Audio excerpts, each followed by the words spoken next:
Okay, so today we're going to go over something called annihilation and pair production. So quantum theory predicts that each ordinary particle has its corresponding antiparticle. So we saw this with an electron and a positron.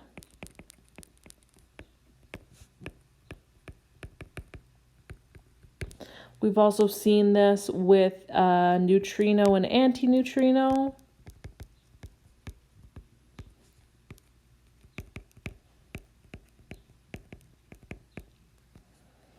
Okay, and that will go the same for all other ordinary particles, like a proton should have its corresponding antiparticle, an antiproton.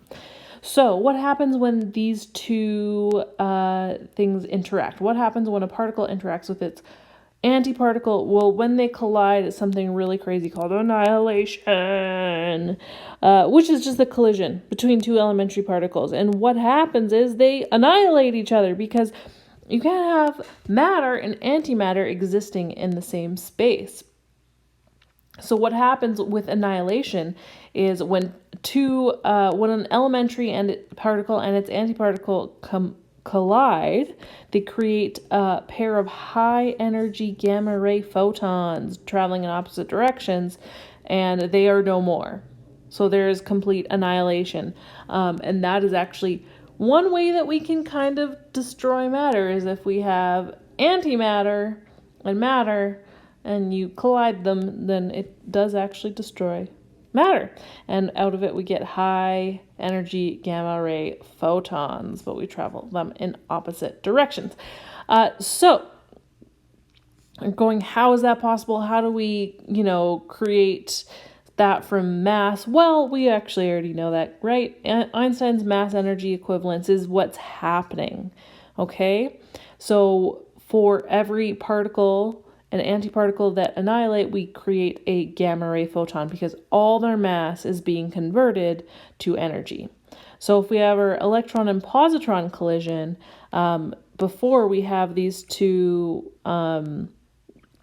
particles, and they create two gamma rays. So all their mass is gone, but if you'll notice, there's still conservation of energy, or not energy, sorry, there's still conservation of charge, because that -1 + 1 is still 0. Okay. Pair production is the exact opposite. So that's the creation of an elementary particle and its corresponding antiparticle. And how the heck is that going to happen? So that usually happens when you think about the opposite, right? Here we have two pieces of matter and antimatter creating a photon. So all the mass is turning into energy. So let's go backward. Let's turn some energy into mass.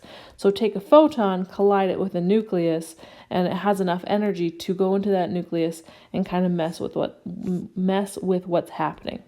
Okay, and then it can create a particle and its corresponding antiparticle. So that's where a bunch of energy is converted into mass. Okay, and so in both of these situations, you have conservation of charge, you have conservation of mass energy, and conservation of momentum.